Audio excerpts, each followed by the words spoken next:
everyone who is watching this little snippet that we've got. That's almost like a fireside chat, and we're kind of focusing on this sort of theme called Pasture to Plate.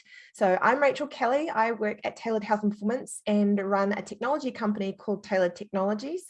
With me, I have Janet Stott, who is this incredible firecracker of a woman who I met when I started to use some of this product. So Homegrown Primal. Pretend we've just got into an elevator together. We've both hit the 10th floor. And if you could give me a quick summary of your health journey to date that led you to this before we get into this, that would be amazing. Just so it gives the listeners a bit of a feel for who you are and when you've come from. Absolutely. Okay, so elevator door closed. Hi, I'm Janet. Hi, I'm Rachel. I'm a recovering plant eater. I'd probably say something like that. I have always been really interested in health and wellness and been involved in the fitness industry since I was in my 20s. So teaching group fitness classes and living in the country as well, because I love the open spaces and I love growing my own food. So my journey has gone from having organic vegetables and having meat to going into keto and then ultimately into the carnivore diet. And what I found was, as I've always been healthy and active, but I always had that like extra 10 kilos I could never move, and I always felt blimpy. And so the whatever I put in my mouth was sort of determined my extra weight. Yeah. And so even though I was making my own bread and eating my own vegetables and our own farmed animals, I was still kind of blimpy, although I was exercising and running and riding horses and all that stuff. So sort of fast track 25 years, and I'm still exercising, going to the gym, eating fairly well, still eating carbohydrates and grains, and still blimpy.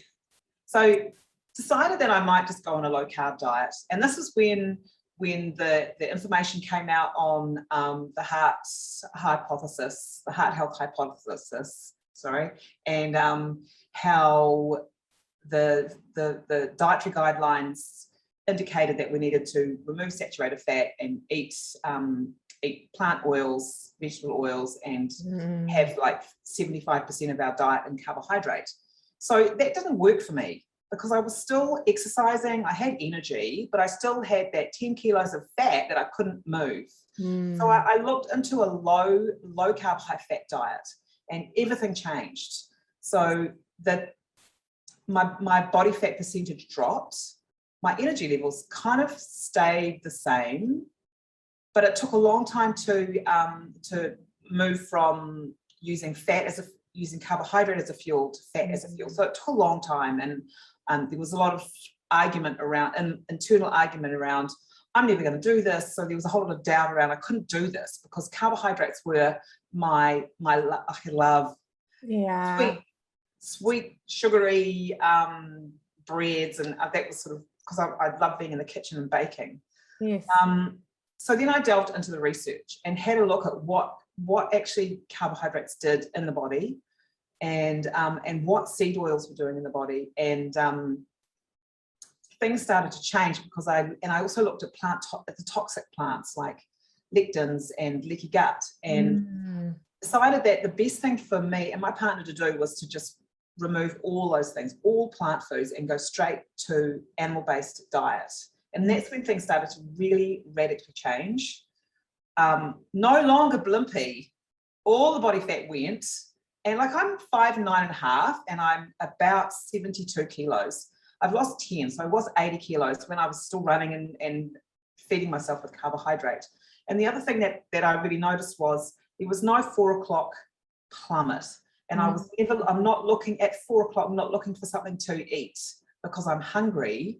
And there was also no hypoglycemia. You know, when you're fueled with carbohydrate and you run out of fuel because it's like kindling, run out of fuel, and then the body goes into hypoglycemia, and you get dizzy, your brain stops working, and all those things that happen when you fuel with carbs. So that's that's what happened when we removed carbs, started using fat as a fuel. Yes. And increasing our protein. And so alongside that was, where do I find my food from? And my sourcing my food is really key. Yeah. There's Luke. Luke. Hey, Luke.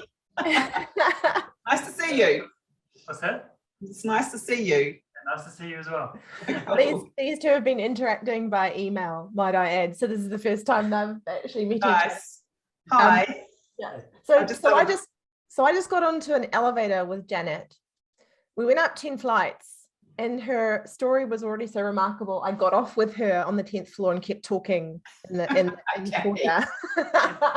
I mean, firstly, I love the word blimpy, which, I wrote up because it's just, I have a love of language and, how we talk to ourselves, kind of the change in narration, even when we prompt conversations like this, where it's like, whoa. Everything we've taught when it comes to nutrition kind of is almost completely opposite to what some of the new research is suggesting. And even your experiences. So I'm not here to say that everybody might have your experience, but when you came from the fitness/health industry and you started to, follow a different kind of food pyramid, so to speak, which was a complete opposite to what you'd been taught. Tell me what was going on in your mind in that moment around, you were eating, you were feeling better, you didn't feel blimpy, you lost some of the weight, it felt a little bit effortless. Yeah. Tell me what was going on in your mind during that, that time. I think I felt like I'd been robbed. I'd been robbed good information of how to optimally fuel my body. Because ultimately, we all want to live our best lives, right? We want to be healthy and strong and in our flow. And if we've got this hurdle that is nutrition, where we believe that we're feeding ourselves properly, but our brains aren't working.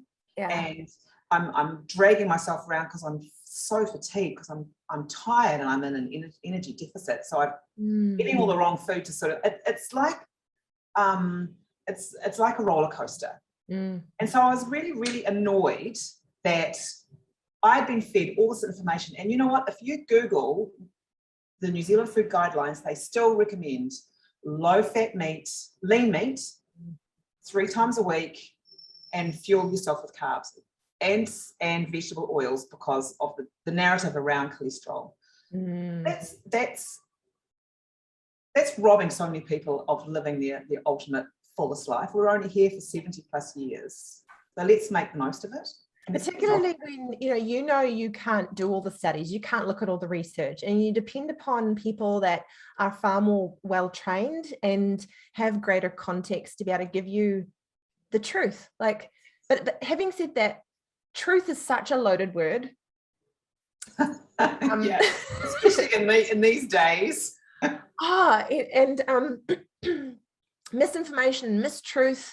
We're in a world where we often talk about it tailored. We're in a world where we have so much more information about how our biology should work, or how it's currently working with all of these different devices and wearables and diagnostics and information, genetics, what we're learning about with that. Yet I feel like we're almost more lonely. Yes, I have all this information, but how does it make me understand more about myself? And I should feel more wise, but it's actually harder to understand, what do I do? How should I eat? How should I live? How should I think? How should I move? Because again, genetically, in many respects, we have different inclinations based on some of our hereditary or our background, our genes. But is there truly a difference, or do you believe that if everybody ate kind of more ancestral or had more of a reset around what they eat, that we would all feel better? What are your thoughts there? Okay, so I just wrote down here while you were talking, the body is honest. So looking for the ultimate truth. comes from within. We are walking around in bodies that have evolved over a couple of millennia. Nothing's changed from when these bodies were walking on the savannah, hunting, swimming in the ocean, had their hands in the dirt, and were under the sun. Like, we haven't changed. We still have the same digestive systems. So it makes sense to me to go back to what fed and nourished the people back then, our ancestors, and come back home to the body. Like breath, we were talking about Jamie Wheel before, he talks about breath and respiration, how important it is to come back into the body. And I've done a little bit of somatic training as well, which is about the body. And very often I find so many people are up here trying to work it out. You know, if I do this, if I do that. I really encourage people to take a breath and come back to here. What does my body say? And if that means shaking it for 5 minutes, and making some sounds, yeah. Breathing and going, okay, so where's my truth? And my heart will go, will give me the answers. So it's, you know, it's a big journey. The body holds the truth. How do people better listen? Because again, we have so much information. Even intuitively, we're often told we're wrong. Like, even though we feel something's wrong, or we have a craving for something, whether it be a type of food or a type of activity or a type of comfort. How do you untether the core truth in what your body wants versus what you think you need? Yeah, based on what other people tell you, or because of like the craving, like I need sugary food, or I need ice cream, or whatever. Like, how is that not intuitive? Like, so when do you listen and when do you not listen? Yeah, I think we're quite multi-layered. And if your daily practice is about finding the truth within, you actually get it refines itself. So your intuition becomes louder. The more you drop in and give yourself some space, your intuition becomes louder. Yeah. I've definitely felt that. For me, I had quite a lot of issues with binge eating. So a couple of years ago, this was my history as a gymnast, and some of my own kind of trauma once I finished, and I kept eating the same way I did, and then gained a bunch of weight because of course I was competing, I was training, I was, you know, obviously expending an enormous amount of calories. And then when I was sort of 16, I was thrust into kind of this life where I didn't have the athletic kind of taxing requirements on my calories or my body, and I kept eating the same way I was, and I just ballooned up. And so I got to the point where I started to punish myself by eating, and then I would purge. And I didn't do it for very long, but it was enough to kind of shake me up and say, oh my gosh, something is wrong. My relationship with food and comfort is wrong. Now, fast forward, much like our elevator thing before, fast forward a number of years, I didn't battle with that too much, especially not purging, but I would still binge. And I didn't understand why I couldn't stop. And it wasn't until early last year, where I was in a really stressful state, just with my own internal world and what was going on in my relationships at the time, where I found myself on the toilet again, trying to do what I used to do when I was younger. And it was a breaking moment in the fact that my craving for food was about comfort. And through my own journey of healing and trauma mapping, and kind of figure out what it is to be me and what it is to be really comfortable in my own skin and in my own company. It wasn't until I realized I was looking outside myself for comfort, and then punishing myself for when I lost control. So there was a control element, there was a comfort element. And so when we think about craving, whenever I crave now, I now have tools to go and meditate. I can actually breathe through it. There's this great meditation that lets me feel it. Like, where am I feeling this hurt right now? Like, what am I searching for? If it's not cake, it's not like just downing that bag of chips, like inherently, what is the color of what I'm feeling? Like, and actually really deeply understanding, like, is it a green color, which we now teach our children? Is it prickly? Is it in my heart? Is it my throat? Is it somewhere else? And all it takes is 12-minute meditation. In those moments where I'm like, I just want to just down that, whatever it is, right? Bag of chips, whatever it is. Chocolate usually is my thing. And in 12 minutes, I can, to your point, come home, figure out what's bothering me. Sometimes the meditation would make me cry. Like it wouldn't be a sobbing. It would just like tears would just start running down my face without really realizing what I was upset about. But it was that coming home that realized, oh my God, I'm really sad and lonely. Even though there's lots of people around me, I'm sad and lonely. I feel hurt. I'm reliving a hurt that I never really paid attention to. And all I want is some self-love. And then as soon as I was finished, I was like, I actually don't want the chocolate anymore. Like, I'm just thirsty. I want a glass of water, and I want to do something else to, that makes me happy. And it was so hard to get to that place of understanding that trigger and then changing the behavior, coming home to self, which then completely created a new groove around those triggers. And so when you say come home to self, and it's a journey, like, what was your part of your journey that was the aha moment of like, stop looking outside, look in, understand the truth? How do you do it? Wow. What I was going to say was, reflecting on what you'd said, was just letting people know that we are multi-layered, and that we're in a society now that's very, people want quick answers and knee-jerk reactions. We're very, we can get triggered and I want an answer, and instead of stopping and breathing, and which is available to everybody, we can stop and breathe. Absolutely. And see what's underneath that emotion. And I love that what you said was, I'm going to go for that first because I need this. But my daily practice was, I'm going to breathe and see what's underneath that. And it's beautiful that you showed your vulnerability, and that it was, I just feel like I need love. I think that's beautiful. Yeah, that's beautiful. So my journey's been through relating, because I've always believed that relationship is my spiritual practice. Yeah. When society says, "Oh, you failed," that was a big turning point with me, because I felt, well, I actually haven't failed. I've grown through this, and I'm a whole lot more sovereign to me now than I was back then.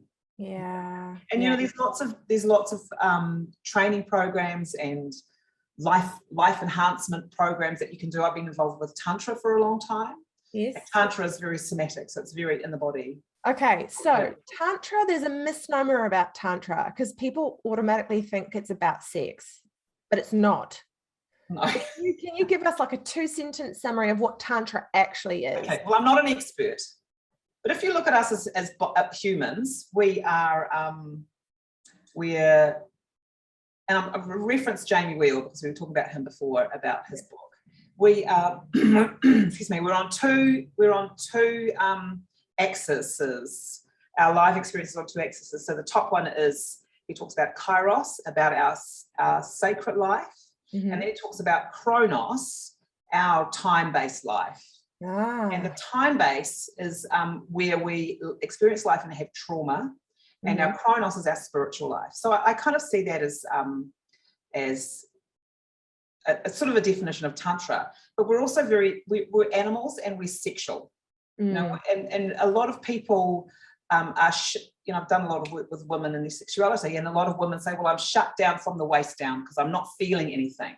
And waking us up and using our energy and our life force to wake us up to life, I believe, comes through sexuality. Oh, cool. Because that's also where we're traumatized through sexuality as well, Oh my gosh, I feel like this conversation is a whole conversation. We've actually sidetracked, right? Yes, okay. So this is where I want to bring it back. Because when you went there, I automatically went to, you've got the woman one, I've got the man one. So I created Mojo for women because I believe that, we hold trauma in our tissue.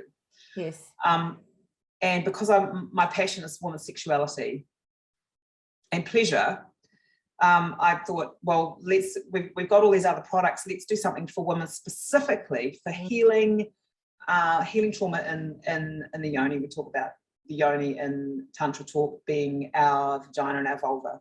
You can delete that if you like. No, you know what? Let's talk about it. Go with it. So Mojo has got uterine tissue, and it's got ovaries and mammary, which is our sort of specific areas. It's also got a little bit of brain in it. Yes. Which has which is really the fat transporter. I think it's got some uterus, placenta, ovaries, and heart. So it's got heart, bit of brain. So it's an all-over mix. Yeah.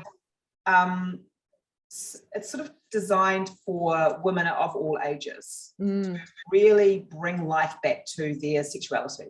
I'm glad you said women of all ages, because the reason why we didn't buy it, because when Luke and I were, so just to give people a bit more context, so when Luke and I went on the Carnivore Code eating plan, which is outlined in this book by Dr. Paul Saladino, which I do want to ask about how that interrelated with your journey, but when Luke and I did this, Luke did this last year for a month, where some of the things that you've already pointed out around, I guess what felt right in eating, or what you wanted to explore or experiment with to see if it actually made some change or impact to overall vibrancy and energy, et cetera, et cetera. So Luke went on this. Might I add to some serious judgment from me? So we just started dating, and he was like, I want to try the Carnivore Code. And I'd just come from a traumatic relationship in which my partner was just basically ate meat all the time. And he was very overweight for him. I think there's a lot of other trauma that he was carrying in retrospect, but because he kept eating like that and would not follow what I thought was like the right way to eat, vegetables, fresh fruit, good healthy carbohydrates, a little bit of lean protein, so like the traditional pyramid. I had some serious judgment around what health was. Of course, since Luke is one of the best human performance experts, I think, in Australasia, and he started to experiment with this, I basically said to him, like, if this continues, we're probably not going to continue. Like, it was quite horrible about that severe reaction I had to the idea that this was healthy. And it wasn't until I actually read the book and looked at some of the metadata and because he's got so many references in here. It's a brilliant book. He's a brilliant man. I like big ups to Paul Saladino. Yeah, well, and really so doing amazing things in the world. Just reading this, my whole paradigm went out, like blew out. My whole idea of what healthy eating was completely broken. And I come from an advanced biochemistry, mammalian physiology background. So I'm quite the hard science route rather than the pure physiology route. And it broke my brain, to be honest. And I was actually towards the end of it, I said, right, I actually want to give this a go, in which Luke and I then did it together in June, July this year. And I've got a lot of things I want to say about it. I really enjoyed it. I did find I struggled a little bit with my cycle. I got quite moody leading up to my cycle. Now, I'm already trying to heal my cycle generally, and maybe we didn't do the right things to support it. But I've heard, and please correct me if I'm wrong, that for women, particularly around certain parts of their cycle, they need a little bit of like complex carbohydrate to help improve or with the hormones. Is that true? I think so. I'm not an expert at all, but I know that I do sort of crave carbs at certain parts of the month. Like, I'm postmenopausal now, but there's times where I'm like, I actually want to have that, and I'm going to. Yeah. I feel so much better in my body. Yeah. So it's about that truth, I suppose, eh? Like the body is honest. Yeah. I've had a lot of stories with women who have stopped breakthrough bleeding with Mojo. Yeah. And who have regulated their cycles, and who, especially, and perimenopausal women who are experiencing hot flushes and intermittent bleeding, have found this really settles their body down, and the menopausal symptoms are way less than they would have been. So it's Well, 'cause nice to know that you could do something that's not chemically based. exactly. Yeah. Well, because the reason why we came across you is because obviously Dr. Saladino talks about trying to eat nose to tail, that the reality is we get this misnomer that these vegetables and fruit are packed with all these vitamins and minerals, and that meat isn't. And I guess depends on which meat you're talking about, because of course every organ in the body will have a different aggregation of these particular micronutrients. And so because we could not face eating brain or liver or kidney ourselves, we came across you because we were like, okay, how do we get this in our bodies in a way that just makes sense, and is practical? And so I've been so impressed with the range of things you've got here. We could go through all of them, but there's brain, there's all these organs, all I guess freeze dried and encapsulated, which means it's easier to get some of these good nutrients into your body. And so I'd love to spend a little bit of time, like where did the idea of doing this come from? How did you get started? Well, it came from Paul Saladino, really, and ancestors. Wow. Okay. So we went, my partner and I went full carnivore about 2.5 years ago. And after reading the Carnivore Code, we knew that we needed to get organs into the body. And so these two companies, and God bless them, they're amazing, source all their organs from New Zealand, all their organ meat from New Zealand. Animal organs, ruminant organs, is the 5th biggest export in New Zealand. So wow. And it mostly goes to pharmaceutical companies for research, the glands do, and pet food, and the companies like Ancestral and Heart and Soil, which is Paul. So I'm a big one for eating local. Like I don't want to eat anything that's been on a plane, and that was part of my journey as well. Yeah. I don't eat any imported food, full stop. So that really leaves homegrown organ meat and meat here, and vegetables that are grown locally. Not that I eat them anymore. So I did a bit of research and found the companies that are producing the desiccated powders that go overseas, and very difficult to get into a market. It's very difficult for a small company to get into a massive market like that. So we managed to start buying small amounts of powdered organs, and liver, and the liver and the organ mix was the first one, and they were really successful. And I said to Martin, look, if we buy I don't know 100 pots of this product and no one buys it, then we've got a life supply. Yeah. And it didn't happen like that. It kind of took off, and it's been amazing. So we've also sourced our own organic product from an abattoir in North Canterbury. Okay. Yeah, and they have a slaughter the organic range, I think once a month. So we've managed to source our organic liver. But the other thing about that company is that all their farms are really regeneratively managed, and so we know that we're sourcing the best organ meat that we can. Yeah. So we can source freeze-dried organs, but we can also source fresh meat and get that desiccated. So the journey's been amazing, absolutely amazing, and I've loved every minute of it. And I wake up in the morning and go, oh yes, I love what I do, and I love taking orders, and I love answering emails, and I love developing new products. So about 6 months ago, we got a ton of raw organ meat from this abattoir in North Canterbury, and it was like a lucky dip. Okay, so what have we got? So we got lung, we got heart, and we got kidney, and those are the things that we don't have on the shelf. Yeah.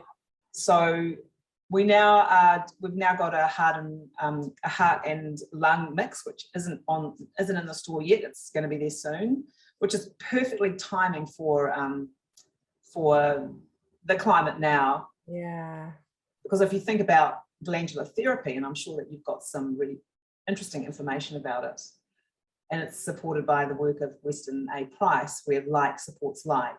Yes. I'm really looking forward to seeing the response from using lung. Yeah, absolutely. That's cool. And what this reminds me of is kind of old Native American or other sort of medicine men and women or shamans that, when you had a problem, there's stories that when you went to the village doctor or medicine man or what do you want to call the women, because I think some of them were quite not nice names to the Western language, but they would often rely upon organ meat to solve the problem, or something, some part of the natural beast or animal you actually treat. And so to me, this just feels like it is a coming back home in many respects. And the animals that provide these organs are young, so it's young tissue. Yes. And there's been some scientific research on studying, I think it's called isotopes, and they look at how the tissue actually goes to the ailing tissue in the body. It's mind blowing. That is so really that's part cool. of the journey's been really enjoying the research. Yeah, I mean, if you've got some of these papers that we'd be potentially willing to share, so some of these new developments, I'd love to include it in the show notes as well, so people can kind of educate themselves, because the purpose of these little talks, and we're sort of seeing how they go in the market. We haven't had a podcast or any type of sort of video interviews like this before, but it's to try to get people bio-curious and really learning about new practices and things that are really making a difference to people's lives. And so when I think about Homegrown Primal and what, I guess, the impact you've seen with this product in people's lives, do you have any kind of feedback or testimonials that you can share? I don't know if you can share their names. I've actually got one here I prepared earlier. Just happened to have something. So this one here from Dale, and he's reviewing the Manpower, the Kiwi Burn. He says, "Kia ora from Wainuiomata. I've been using these products for more than a year now. I'm basically on a carnivore diet. I love these products.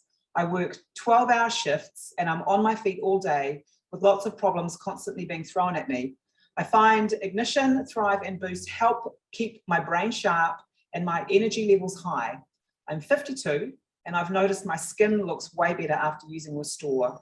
My gut health feels good, and even at my age, I feel good pushing through my training sessions at the boxing gym.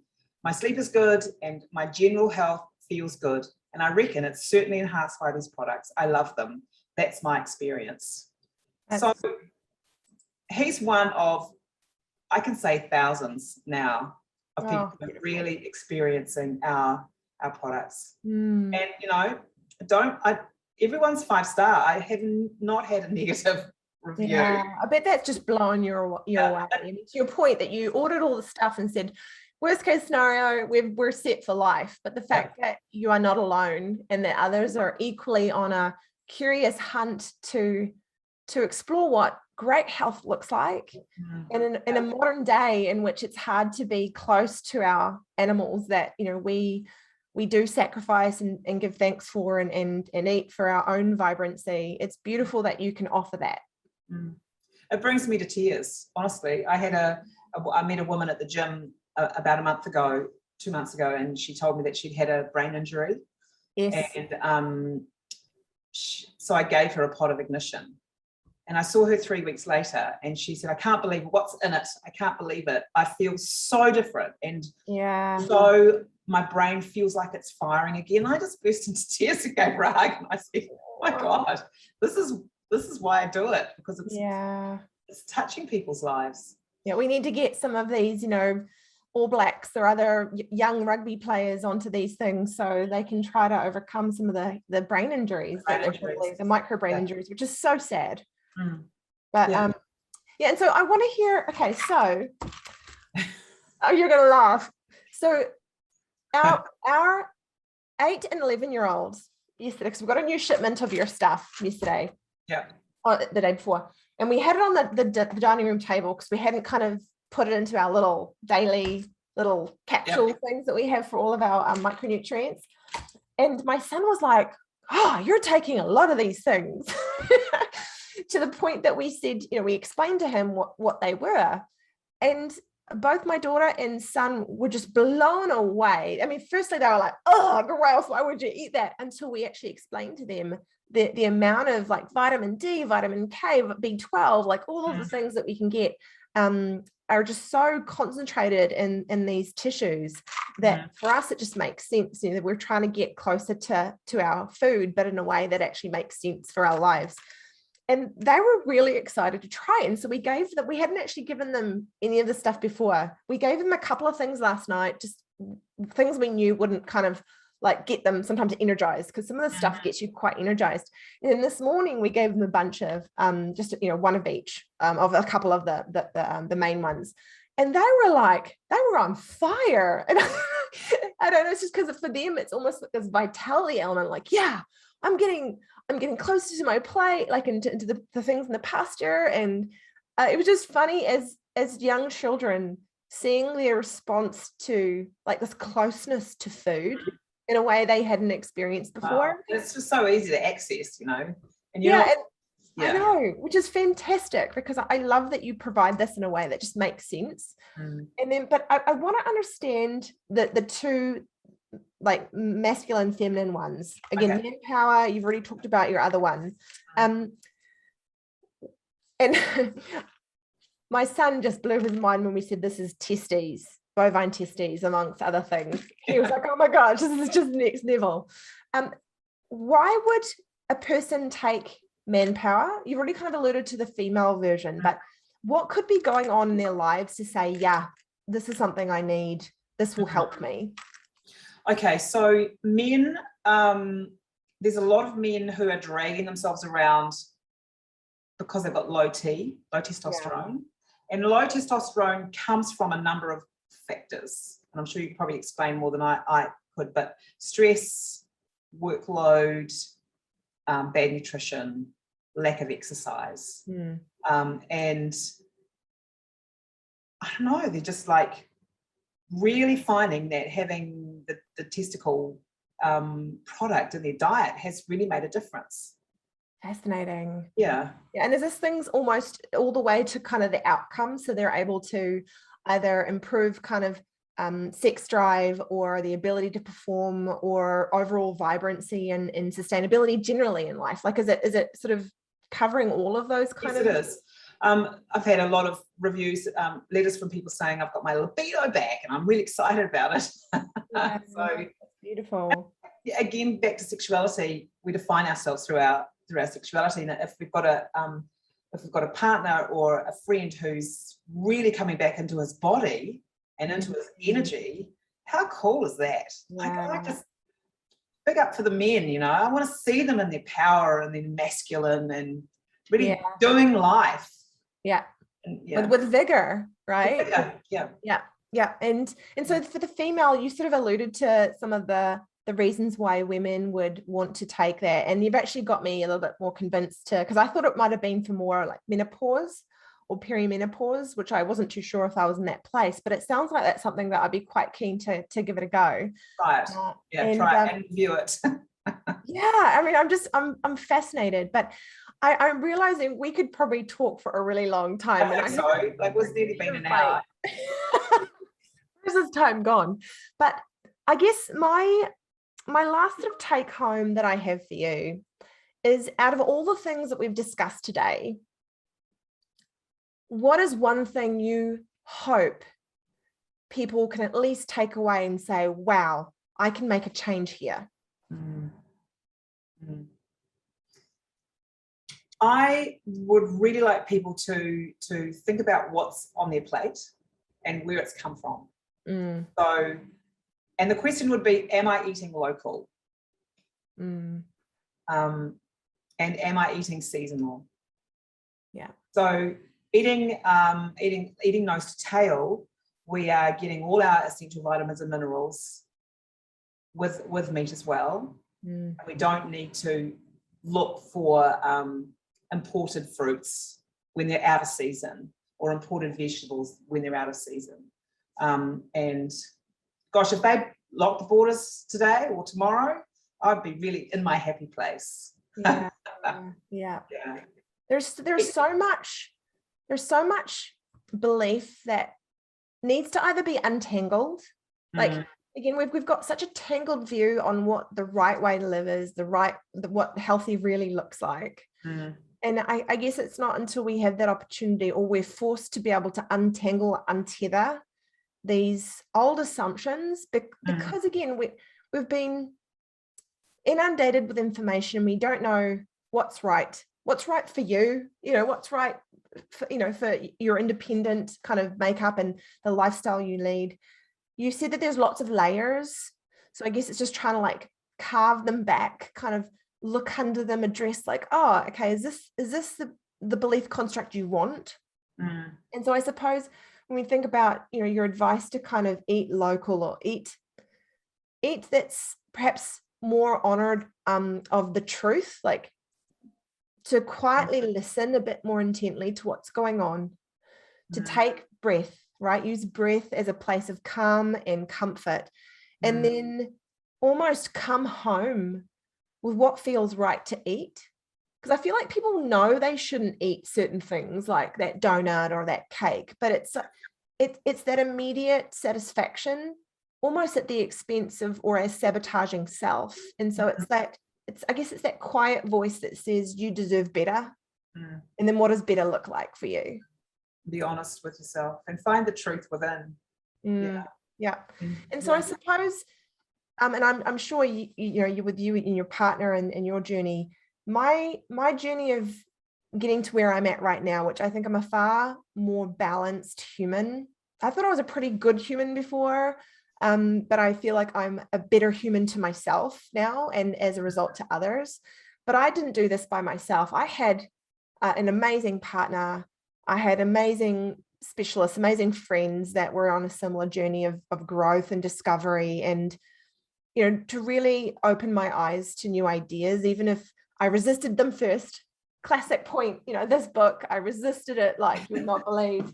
But in your opinion, how important is it to have the right people along the way with you? Jamie Wheel talks about communitas.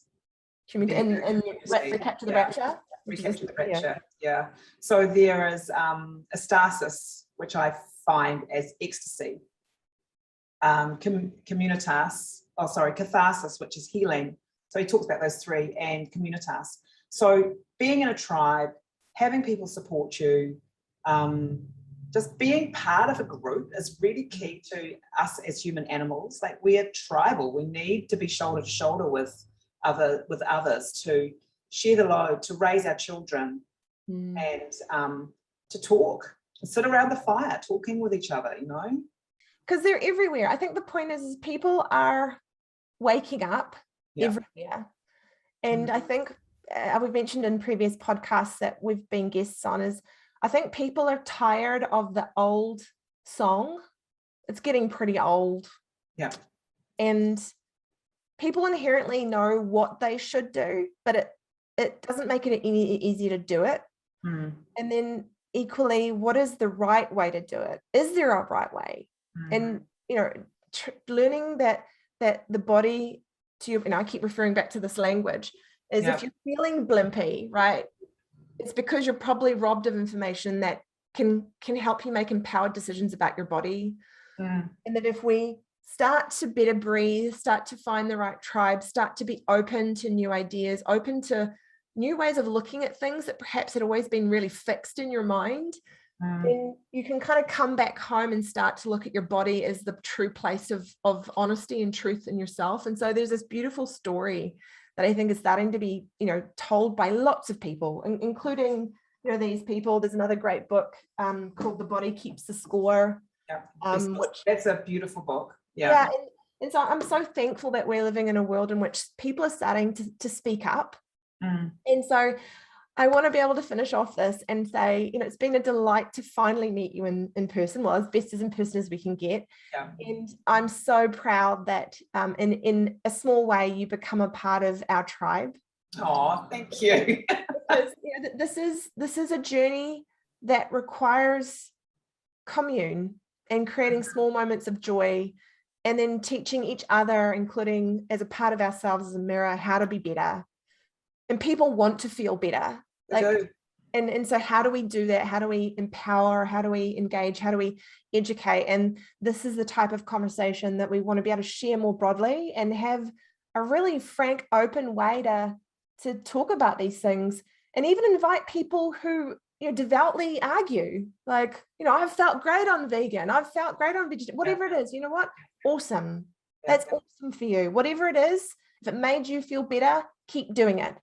Absolutely. But it's always about like, what did we find work well for us, and how can we help give other people signposts to experiment so they can feel better too. Absolutely. Your words are very wise. Do you have anything else you want to share with others just before we close up? Breathe. Breathe and move. Yeah. And ask a stranger for dinner.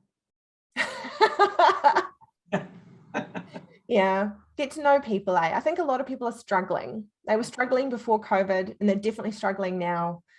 And I think the more we can just kind of come together, even if we don't necessarily have a lot to give, because we're probably trying to just survive in ourselves right now, just sometimes opening up a little bit to get in other people's shoes or to find new tribe members. Can be a beautiful way to heal. So thank you so much, Janet, for joining. Oh, it's been fantastic. I've loved it. Thank you so much. And you take care. And if anybody wants any information about Homegrown Primal, we'll put it in the show notes.